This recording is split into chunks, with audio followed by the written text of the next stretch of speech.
आमे यही 15 मास भितर आम सरकार 15 मास भितर इकेवाईसी जो लागू है इकेवाईसी आज पर्यंत 46% लोक इक्वाइस कर 4% एपर्यंत करना कार्ड जो डिलीशन कथा आज पड़ी हाउस भितर पड़ी से विषय मु खाली कहूँ चाहूँगी जे मृत कार्ड 6,95,530 जनकर कटि जो मैंने डेड हो स्वर्गवास हो ना चाउल जाऊला सरकारी चाकरिया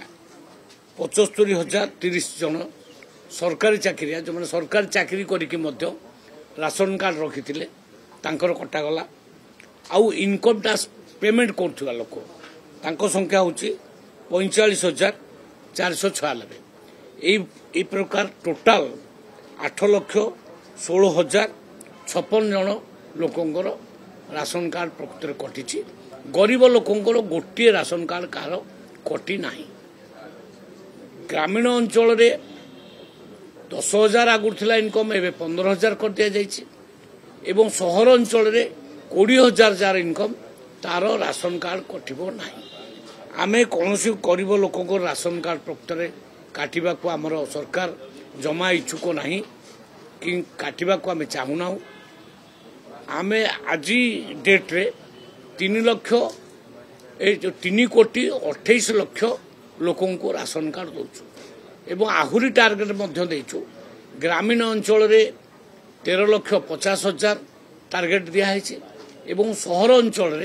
1,50,000 नुआ कार्ड दवाई आमे टार्गेट रखीचु पोर्टाल भी खोला अच्छी लोक मैंने अप्लाई करंतु गरीब लोक जो मैंने आमे ताकू सर्वे करूँ ताकू देखू प्रकृत से कर कि धनी तापर से नुआ कार्ड दि भाव में 6,39,000 रु ऊर्ध लोक मान नुआ राशन कार्ड यही भितर अवधि भितर 15 मास अवधि भितर आम दे सारू धन्यवाद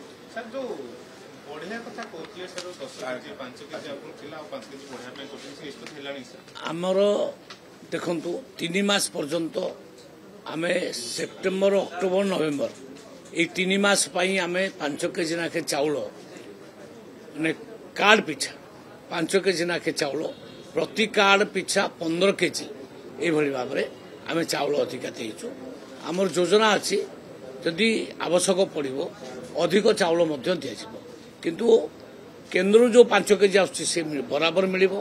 राज्य पुणी चिंता करी आवश्यक पड़े अधिक मास आम दे पारू किंतु फास्ट 3 मास आम देचु 10 लाख रु ऊर्ध 10,50,000 पाखापाखि कार्ड से काटी किंतु बिना आधार रे से काटी आमे पूरा ताकू इकेवाईसी जांच करी ताकू आमे काटुचु